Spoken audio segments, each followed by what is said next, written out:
दोस्तों, हम बात करते हैं पारितंत्र या इकोसिस्टम की। बड़े चर्चा में ये शब्द रहता है इकोसिस्टम। इकोसिस्टम आखिर है क्या? वातावरण में या परिवेश में जो रहते हैं जीवित लोग, वनस्पतियाँ, पशु पक्षी सब रहते हैं, सब एक दूसरे के साथ समन्वय में रहते हैं। बाकी जीवित अवयवों के साथ भी वो समन्वय में रहते हैं, उनमें कोऑर्डिनेशन और बैलेंस चलता रहता है। इसके अलावा वो अन्य प्रकार के भी जीव जंतुओं के समन्वय में रहते हैं। तालमेल ना बिठाएंगे तो चलेगा ही नहीं। जैसे कि शेर है तो शेर अकेला थोड़े रह सकता है, वो किसी जंगल में ही रहेगा। तो पेड़ पौधों से उसे तालमेल बिठाना, उससे बहुत से जानवरों को खाना है, खरगोश को खाना है, हिरण को खाना है, भैंसों को खाना है। तो एक तरह का तालमेल बना रहता है, कौन किसको खाएगा या खाया जाएगा, इसका तालमेल बनता है। उसके अलावा तालमेल पेड़ पौधों से भी बनता है। जंगल चाहिए, पेड़ चाहिए, और भी जीवित व्यवस्थाएं चाहिए। जीवित व्यवस्थाएं नहीं होंगी तो जंगल भी तो नहीं होंगे, पेड़ भी तो नहीं होगा। तो एक शेर की ही बात करें, शेर की, तो उसे बहुत सारे जानवर चाहिए, तरह तरह के जानवर चाहिए, पेड़ पौधे चाहिए। उसके अलावा ऐसे भी अवयव चाहिए जो कि जीवित नहीं है, जीवित नहीं, जैसे मिट्टी भी चाहिए, पानी भी चाहिए, धूप भी चाहिए, हवा भी चाहिए, नमी भी चाहिए, उसे ताप भी चाहिए, उसे गर्मी भी चाहिए, जब समय पर उसे ठंडक भी चाहिए। तो इतने सारे अवयवों की ज़रूरत है। तो सब में एक न एक तालमेल बिठा के चला जाता है। सब एक दूसरे पर निर्भर होते हैं। होता क्या है ले दे करके कि प्रकाश का एक स्रोत होता है, और आमतौर पर धरती पर प्रकाश का स्रोत तो सूर्य ही है। सूर्य से प्रकाश का स्रोत है जो कि ऊर्जा का स्रोत है। ऊर्जा चाहिए, ऊर्जा रहेगी तब ना पेड़ पौधे बनेंगे, आगे बढ़ेंगे। तो पेड़ पौधे बने सूर्य से धूप पा करके, फिर पेड़ पौधों को खाने के लिए हर्बीवोर आ गए, जो हर्ब खाते हैं, पेड़ पौधों को खाने वाले पशु पक्षी, गाय, बकरी, हिरण इत्यादि होते हैं। और ये पेड़ पौधे भी कहाँ से बनते हैं? पेड़ पौधों के लिए भी पानी चाहिए। पानी चाहिए तो तालाब चाहिए, तालाब नहीं तो नदी चाहिए, नदी नहीं तो झरने चाहिए, जल का स्रोत होना चाहिए, झील चाहिए, नदी चाहिए, कुछ तो होना चाहिए।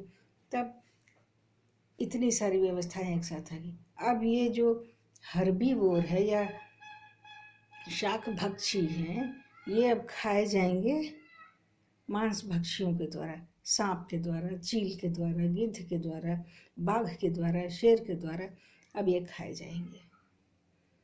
उसके बाद इनका शरीर भी मृत होकर के गलेगा, और उसके बाद इन्हें खाने वालों का भी शरीर मृत होकर गलेगा, डिकम्पोज होगा। तो डिकम्पोज होने के बाद वे मिट्टी में फिर मिल जाएंगे। फिर मृत शरीर मिट्टी में मिलेगा। मृत शरीर जब मिट्टी में मिलेगा तो फिर उसके बाद उसका कुछ हिस्सा मिट्टी में जाएगा, कुछ हवा में जाएगा, कुछ पानी में भी जा सकता है। तो सब सारी व्यवस्थाएं देखिए एक दूसरे से सब जुड़ी हुई हैं, सारी व्यवस्थाएं जुड़ी हुई हैं।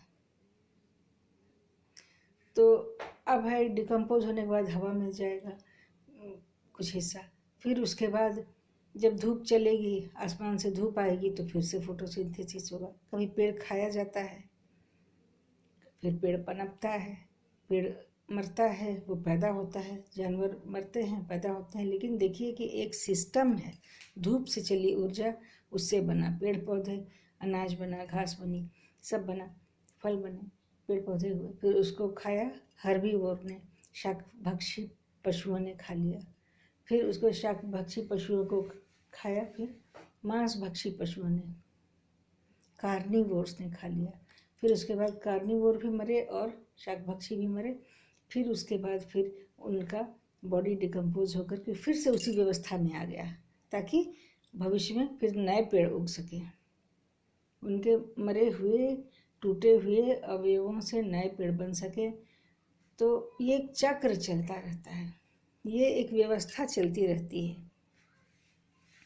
अगर कोई गांव है जहाँ की अनाज होता है, उपजाते हैं और फिर उसके बाद वो भी मनुष्यों द्वारा खाया जाता है, बकरियों द्वारा खाया जाता है। फिर उसके बाद घूम फिर करके फिर इसी तरह से व्यवस्था चलती रहती। वो गांव अपनी व्यवस्था के लिए बाहरी तत्वों पर निर्भर नहीं करता है। सजीव और निर्जीव दोनों मूलभूत अवयव उस गांव से ही आते हैं। हाँ, ऊर्जा का एक स्रोत जो धूप है, जो कि सूर्य है, बस एक वही बाहर से आता है, बाकी अवयव उसी गांव के हैं। तो इस तरह की व्यवस्था को, जिसमें कि जीवन संपूर्ण रूप से सजीव और निर्जीव अवयवों को मिला करके चलता है और बाहर पर निर्भर नहीं करता है, अपने आप में सेल्फ सफिशिएंट होता है, उसे हम कहते हैं पारितंत्र या इकोसिस्टम। आशा है आपको लगता होगा मैंने अपनी बात समझा दी है या कह दी है। धन्यवाद।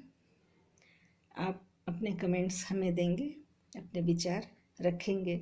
जय भारत, जय हिंद।